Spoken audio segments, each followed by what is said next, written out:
2023 में अब सिर्फ 2 दिन बाकी हैं। जी हाँ, 2 ट्रेडिंग दिन बाकी हैं, वैसे तो खैर 4 दिन बाकी हैं, लेकिन 2023 मार्केट्स के लिए बहुत शानदार साल रहा है।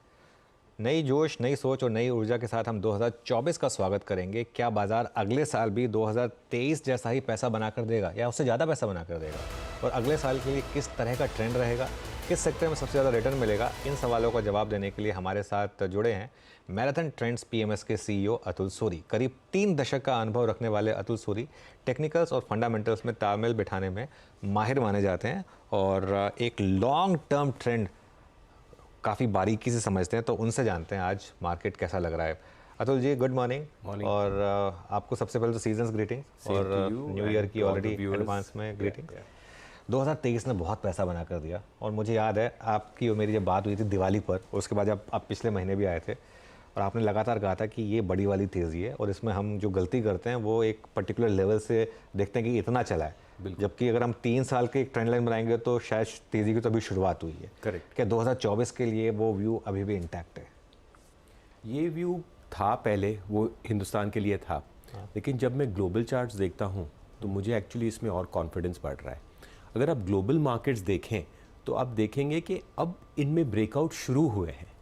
अगर आप S&P, डाउ, नैस्डैक देखें तो आप देखेंगे कि इंडिया एक मार्केट थी कि जो पहले एक ब्रेकआउट बना चुकी थी, इनफैक्ट फर्स्ट ग्लोबल मार्केट जिसने लाइफ टाइम हाई बनाया था।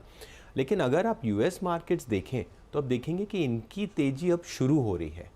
तो अगर ये बैकड्रॉप लेके देखें तो अगर हम सोच रहे हैं कि 21,500 टॉप है या जो भी है, हम अपने आप को लिमिट कर रहे हैं। तो अगर हम इसकी एक स्टेप पीछे लें और देखें कि इसका कारण क्या है, इसका मेजर कारण अनुज ये है कि जो US में 10 ईयर बॉन्ड यील्ड्स हैं वो ऑलमोस्ट 5 तक पहुंच के वहाँ से घट रही हैं। 3.8 पर 3.88 चल रहा है और हमारा अंडरस्टैंडिंग है ये 3.3 तक सेटल होंगे। तो इस हिसाब से कि जब ब्याज इंटरेस्ट रेट्स कम होते हैं, पैसा इक्विटी में ज़्यादा फ्लो होता है, एक रिस्क ऑन मोड आता है और एक ग्रोथ का एक वापस एक साइकिल चलता है। तो इस बैकड्रॉप में मुझे लग रहा है कि ये जो US मार्केट्स हैं या दूसरी ग्लोबल मार्केट्स हैं, ये अब ब्रेकआउट शुरू कर रहे हैं, वहाँ पे तेज़ी शुरू हो रही है। तो मेरा अनुमान है कि ये आते साल में 18 से 20% जो है US जो मेजर इंडाइसेस है वहाँ से अपसाइड है। अगर ये बैकग्राउंड रखा जाए तो हमें नहीं लगता कि इंडिया में ऐसा कुछ मेजर कुछ नेगेटिव है कि ये ऐसा नहीं पार्टिसिपेट कर पाएंगी। तो मुझे लग रहा है कि जो पिछला साल था वो था डोमेस्टिक फ्लोज, डोमेस्टिक सेक्टर्स और डोमेस्टिक ग्रोथ। आई थिंक 2024 होगा वेरी लार्ज FII फ्लोज और ग्लोबल मार्केट्स की लीडरशिप होगी। तो उसमें ये बात है कि इंडिया आउट परफॉर्म करेगी, अंडर परफॉर्म करेगी, पहले ही हमने डिस्काउंट करा है, ये सब इश्यूज जो है हम साल में उसको नेगोशिएट करेंगे। बट माय अंडरस्टैंडिंग और मेरी समझ है कि ग्लोबल इक्विटी बुल मार्केट अब शुरू हो रहा है। ग्लोबल इक्विटी बुल मार्केट अब शुरू हो रहा है, तो एक काम करते हैं फिर। तो इस ग्लोबल इक्विटी बुल मार्केट में एक तो आपके डाउ और नैस्डैक पर क्या टारगेट्स हैं और यहाँ पर निफ्टी और बैंक निफ्टी पर क्या टारगेट्स हैं? तो अगर आप देखेंगे US में 3 बड़े लार्ज इंडाइसेस हैं, डाउ है, नैस्डैक और S&P 500 है।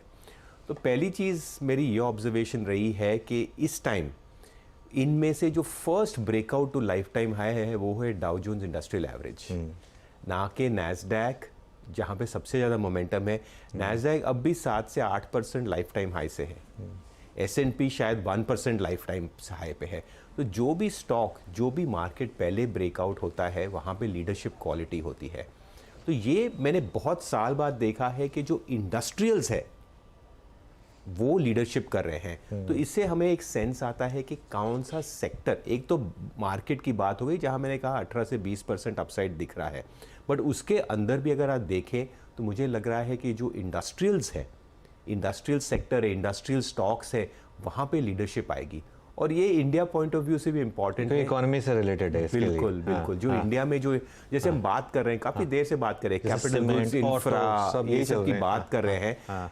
और दूसरी बात इनमें ये इंटरेस्टिंग फैक्टर है कि ये 10-10 साल चले नहीं थे। बिल्कुल। जैसे अब आज सब PSU की बात करें, लेकिन PSU तो 20 साल से नहीं चले सेक्टर। तो क्या होता है कि जब सेक्टर 10 साल नहीं चलते हैं और जब वहाँ पे तेज़ी आती है वो 1 साल 1.5 साल में नहीं एंड होता, वो काफ़ी लंबी चलती है। अगर आप देखिए, हम कैप गुड्स इंजीनियरिंग की बात कर रहे हैं तो एक्चुअली लार्ज कैप में सिर्फ एक ही है, L&T। उसके छोड़ के आप देखेंगे कि अगर हमें मुझे कैप गुड्स, इंजीनियरिंग, इंफ्रा में लेना है तो मुझे मिड कैप में जाना ही पड़ेगा।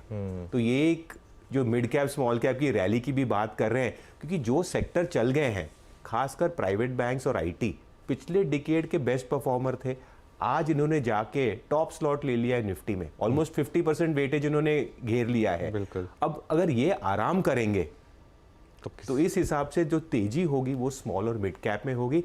जो लोग देख के लग रहा है सबको कि बहुत बबल है, मुझे नहीं लगता ये बबल है, ये और भी आगे जा सकता है।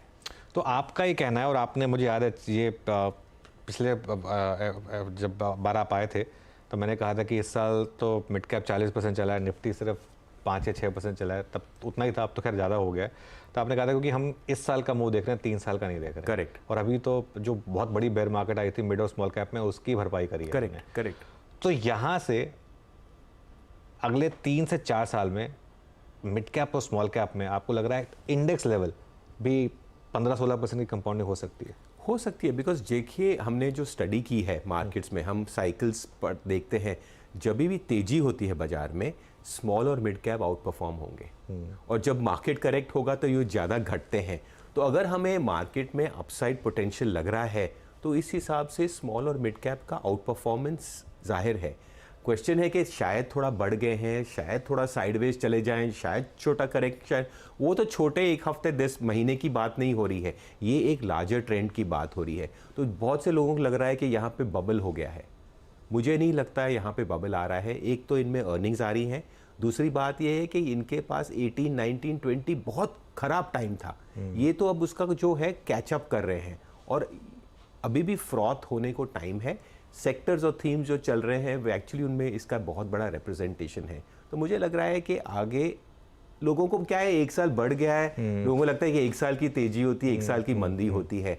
अगर आप 2003 और 8 की जो बुल मार्केट देखे हैं तो एक 5 साल की भी तेजी हो सकती है। और याद है उसमें 3 बार मार्केट नीचे का सर्किट भी लगा था, करेक्शन हुई थी। हाँ। बिल्कुल, लेकिन फिर भी हम उसे एक बुल मार्केट कहते हैं। तो मैं नहीं कह रहा कि कल करेक्शन ही हो, करेक्शन होना है, इनफैक्ट करेक्शन होना ज़रूरी होता है, क्योंकि उससे क्या होता है कि एक्सेसेस कम हो जाते हैं। तो मुझे लग रहा है कि एक स्ट्रक्चरल थीमेटिक रैली है ग्लोबली, और ये इंडस्ट्रियल्स में ज़्यादा पार्टिसिपेशन हमें मिलेगा। ओके, चलिए ठीक है, ये बात हो गई। तो mid caps, small caps, industrials, तो क्या अब हम जो हमारे पुराने हीरो रहे हैं, for example HDFC bank, correct, जिन्होंने 3 साल से कुछ नहीं करके दिया, हालांकि 1 महीने में ये भी चला है 10%, करेक्ट, इनको भूल जाएं या फिर ये भी बस रेस्ट ले रहे हैं और दोबारा फिर मुंह दिखाएंगे? नहीं, मेरे हिसाब से कि इनके लिए पिछला साल कुछ अनस्पेक्टेक्युलर रहा, ये साल उससे बेहतर रहेगा, क्योंकि इसका कारण है कि ये जो FIs हैं, आप देखेंगे कि ऐसा नहीं है कि FI को इंडिया पसंद है ना पसंद है, इनके जो फ्लोज हैं वो बहुत डिपेंडेंट है कि आपके इंटरेस्ट रेट्स क्या चल रहे हैं, बाकी ग्लोबल मार्केट्स क्या कर रही है। तो मैंने देखा है कि जैसे हमने बॉन्ड यील्ड्स की बात करी, जब बॉन्ड यील्ड्स बढ़ते हैं कॉस्ट ऑफ कैपिटल बढ़ता है, तो एक रिस्क ऑफ मोड होता है, इमर्जिंग मार्केट्स से आउटफ्लोज होते हैं, जो हमने पिछले साल देखा है। जैसे बॉन्ड यील्ड्स घटे हैं पिछले 1-1.5 महीने में, आप देखेंगे कि दिसंबर में रिकॉर्ड FI फ्लोज आ रहे हैं। बिल्कुल। और मुझे लग रहा है कि आते साल में FI फ्लोज एक रिकॉर्ड बनाएंगे, इंडिया का हाईएस्ट FI फ्लो 2024 में आएगा, मुझे ऐसे लगता है। तो उस कारण जो ये जो लार्ज कैप्स हैं जिन्होंने अंडर परफॉर्म किया है, इनमें भी रैली आएगी, बट इनमें रैली आएगी ये मतलब नहीं कि स्मॉल और मिड कैप नहीं चलेंगे। ये एक ब्रॉड बेस्ड रैली चल रही है, और एक्चुअली जो लार्ज कैप जिन्होंने अंडर परफॉर्म किया है क्योंकि FI की कांस्टेंट सेलिंग थी, अब मुझे लगता है कि वो भी उनका पार्टिसिपेशन ऑलरेडी आप दिसंबर में देख रहे हैं कि जैसे FI फ्लोज आए, ये स्टॉक्स ने है कि काफ़ी अच्छा दिसंबर मंथ दिया है। ओके, काफ़ी अच्छा दिसंबर मंथ दिया, बिल्कुल। और मेरे ख्याल से अगर ये ट्रेंड कंटिन्यू किया तो 2024 में 5 लाख करोड़ तक भी आ सकता है FIs का, मतलब इस लेवल का पार्टिसिपेशन आ सकता है। और ये बात मुझे बहुत इंटरेस्टिंग है कि अगर डोमेस्टिक के SIP फ्लोज आते रहे, FI की भी बाइंग आती रही, अगर दोनों बायर हो गए, लास्ट ईयर क्या था, एक सेलर था एक बायर था, दोनों बायर हो गए तो उसका क्या इम्पैक्ट होगा? मुझे लगता है कि इसका जो सप्लाई आएगी वो इंडियन प्रमोटर्स करेंगे। हाँ, पूरा का पूरा। आप देखोगे कि रोज एक IPO बनेगा, और इसके साथ जो फ्लो QIPs, OFS गवर्नमेंट बेचेगी, तो जो सप्लायर जो अगले साल का होगा, मुझे लगता है इंडियन प्रमोटर्स होंगे, क्योंकि इनको क्या है कि जैसे लिस्टिंग हो रही है, जैसे रिस्पॉन्स आ रहा है, तो यहाँ पे तो लाइन लग जाएगी। तो मतलब आपका ये मानना है कि ये लोग जो हैं जो एफआईआईज बाय करेंगे वो और डीआईएस बाय करेंगे, जरूरी नहीं है कि उससे मार्केट में बबल हो, क्योंकि एक सप्लायर भी होगा, सप्लायर भी होगा कहीं ना कहीं से सप्लायर, क्योंकि अगर सप्लायर नहीं हो तो बबल हो जाएगा और ज़्यादा दिन टिकेगा नहीं। अगर आपकी डिमांड है तो सप्लाई अपने आप आएगी। और इंडिया में आप देखेंगे कि ये जो प्राइवेट इक्विटी मार्केट है, यहाँ पे बहुत कंपनियां तैयार हैं, और अगर आप मैनेजमेंट्स को मिले तो बहुत से तैयारी में है लिस्टिंग करने के लिए, एक दूसरे को देख के कोई पीछे नहीं हटता। ओके, बिल्कुल शानदार मोमेंटम रहा है खैर यहाँ पर मार्केट में। अच्छा, फिर एक दो और सेक्टर्स की बात करते हैं। खैर हमने इंडस्ट्रियल्स की बात कर ली, लेकिन एक मैं अलग से स्पेस पिक कर रहा हूँ, सीमेंट में आज शानदार तेज़ी है और लगातार रही है। बिल्कुल। और सिर्फ एक वो अंबुजा एसीसी को छोड़ दें, वो अदानी फैक्टर की वजह से, तो सब स्टॉक्स में 50 से 60% क्वाइटली गेंस दिए हैं। ऐसा नहीं कि एक ही दिन में 10% चल गए, लेकिन क्वाइटली ये कंटिन्यू करेगा। और अगेन ये पूरा का पूरा इकोनॉमी का फैक्टर है। बिल्कुल, ये इकोनॉमी का फैक्टर है। जैसे आप देखेंगे, सबसे वैसा ही एक और सेक्टर की बात करूं, जो एक 2008 के बाद जो बोलते डॉग सेक्टर रहा है, वो है रियल एस्टेट।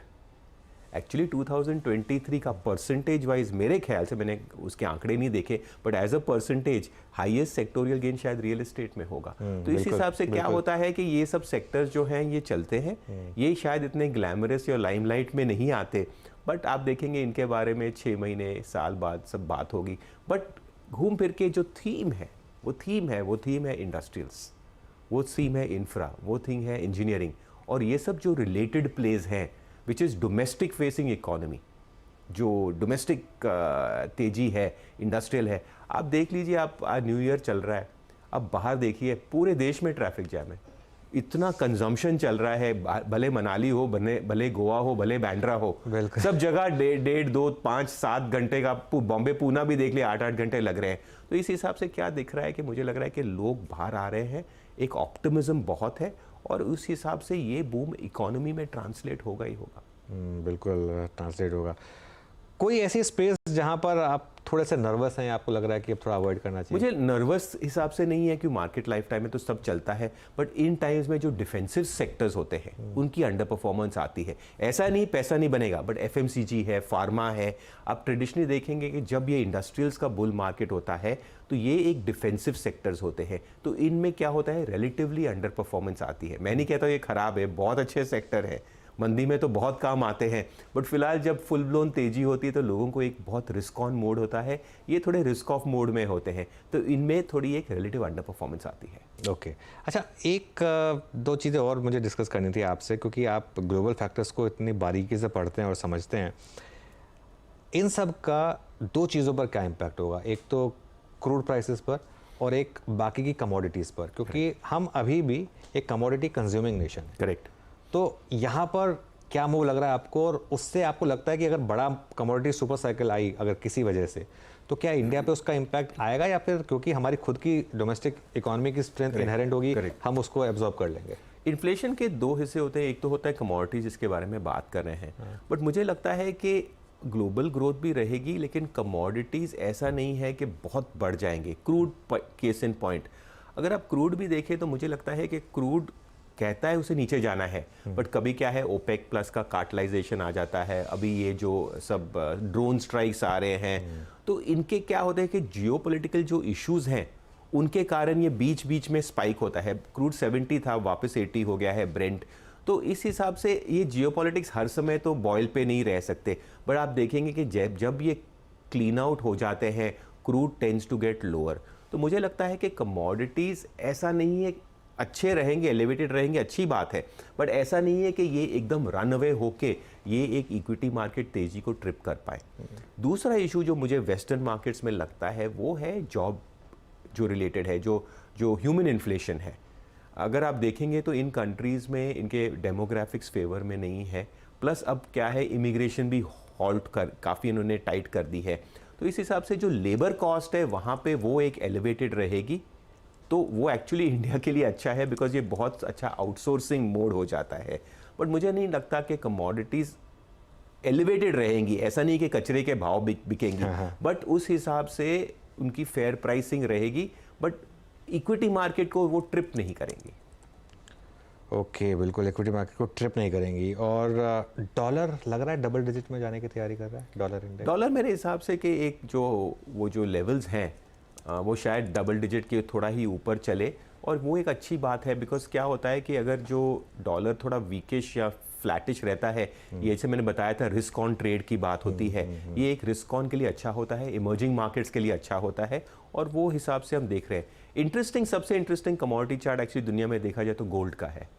अगर आप देखेंगे गोल्ड ने बहुत देर से एक कंसोलिडेटिव करके एक ऑलमोस्ट ब्रेकआउट लेवल पे है, और जैसे हमने देखा है कि जब यूएस फेड रेट कट करता है तो गोल्ड में एक मूव आता है। तो अगर मुझे किसी कमोडिटी में बेट लेना हो तो शायद मैं गोल्ड पे लूँ। ओके, किसी कमोडिटी में बैठ लिया तो गोल्ड पे लेंगे, ये एक इंटरेस्टिंग हो गया मूव यहाँ पर।